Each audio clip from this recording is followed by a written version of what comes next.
આપણે કોંગ્રેસ નેતા પાસેથી જ જાણીશું કે આજે પુષ્પાંજલિ અર્પણ કરવામાં આવી છે એવો જવાહરલાલ નહેરુ વિશે શું કહેશે.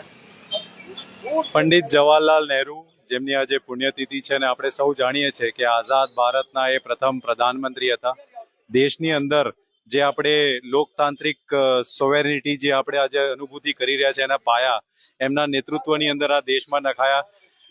પંચવર્ષીય યોજના હોય કે ખેડૂતો માટેના પ્રશ્નો હોય કે બેન્કિંગ સેક્ટર્સ હોય કે પબ્લિક સેક્ટર અંડરટેકિંગ હોય, આજે આપણે જોઈએ છે કે દેશ એક હરણફાળ ભળી રહ્યું છે. અને ખાસ કરીને જ્યારે આજે ઓપરેશન સિંદૂરની વાત ચાલતી હોય તો DRDO જેવી સંસ્થાની સ્થાપના હોય કે ભાભા એટોમિક રિસર્ચ સેન્ટર જેવી સંસ્થા હોય કે space application centre, department of atomic energy, આ બધા જે સાહસો જે દેશના શરૂઆતમાં જેના પાયા નાખવામાં આવ્યા હતા, જેના ફળ આજે આપણે સૌ ખૂબ સરસ રીતે જોઈ શકીએ છીએ. બ્રહ્મોસ જેવા જે મિસાઇલો જે આજે આપણે અનુભૂતિ કરી રહ્યા છે, ત્યાર પછી જે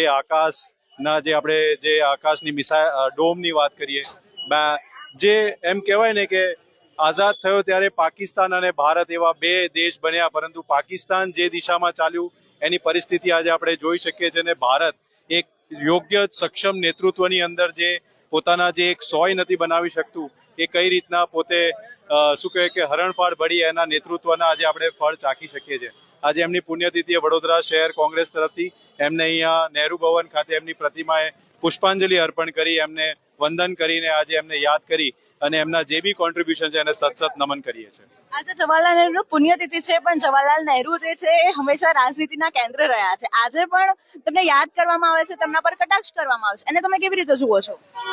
ભારતીય જનતા પાર્ટી હંમેશા પોતે બહુ સારું કરે છે અને પોતે જ નરેન્દ્ર મોદીના શાસનમાં આ દેશને એક દિશા આપી શકે છે એવું એ પ્રસ્થાપિત કરવા માંગે છે. એટલે એમની પાસે બીજા કોઈ મુદ્દા ન હોવાના કારણ કે છેલ્લા 10 વર્ષમાં આપણે જોયો કે બહુત હુઈ મહેંગાઈ કી બાર, અબ કી બાર મોદી સરકાર, ત્યાર પછી આપણે જોઈએ કે અચ્છે દિનની જે પરિકલ્પનાઓ, કે ત્યાર પછી 5 લાખ દરેક નાગરિકોના ખાતામાં હોય, કે એવા 100 સ્માર્ટ શહેરોની વાત કરતા પ્રધાનમંત્રી, ત્યાર પછી 100 જિલ્લાઓ જે છે એની એક પ્રોડક્ટ આઈડેન્ટિફાઈ કરીને ઇન્ટરનેશનલ લેવલ પર લઈ જવું, 100 સાંસદો જોડે ગોકુળિયા ગામના પ્રોજેક્ટ આપવા.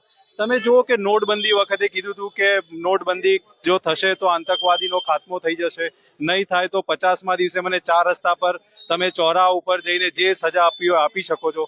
આ બધી વાતોની નિષ્ફળતા આજે ભારતીય જનતા પાર્ટીની છરે ચોટ દેખાઈ રહી છે. એટલે એમને પોતાની લીટી લાંબી કરવા માટે સામેવાળાની લીટી ભૂસવાનો જે પ્રયત્ન કરવામાં આવે છે એ ખૂબ જ દુઃખદ વાત છે. રાજનીતિની હંમેશા એવી જરૂરત હોય કે તમે શું કરી શકો છો, કેવી રીતના કરી શકો છો, તમારા કૃત્યથી, તમારા કર્મોથી દેશને તમે કેવી રીતના આગળ લાવી શકો છો. આજે નહેરુજીની જે પરિકલ્પનાઓ હતી, જે સામાજિક ઢાંચો હતો, જે સોશિયલિસ્ટ સ્ટ્રક્ચર હતું, એના ભાગરૂપે આજે આપણે જોઈ શકીએ છીએ દેશ કઈ જગ્યાએ પહોંચ્યો છે. બાકી છેલ્લા 10 વર્ષમાં ખાલી વાતો કરીને પ્રધાનમંત્રીએ દેશને ગુમરાહ કરવાનો પ્રયત્ન કર્યો છે અને હંમેશા કોંગ્રેસના નેતૃત્વમાં જે વડાપ્રધાન રહ્યા છે એમને વખોડવાનું કામ કર્યું છે.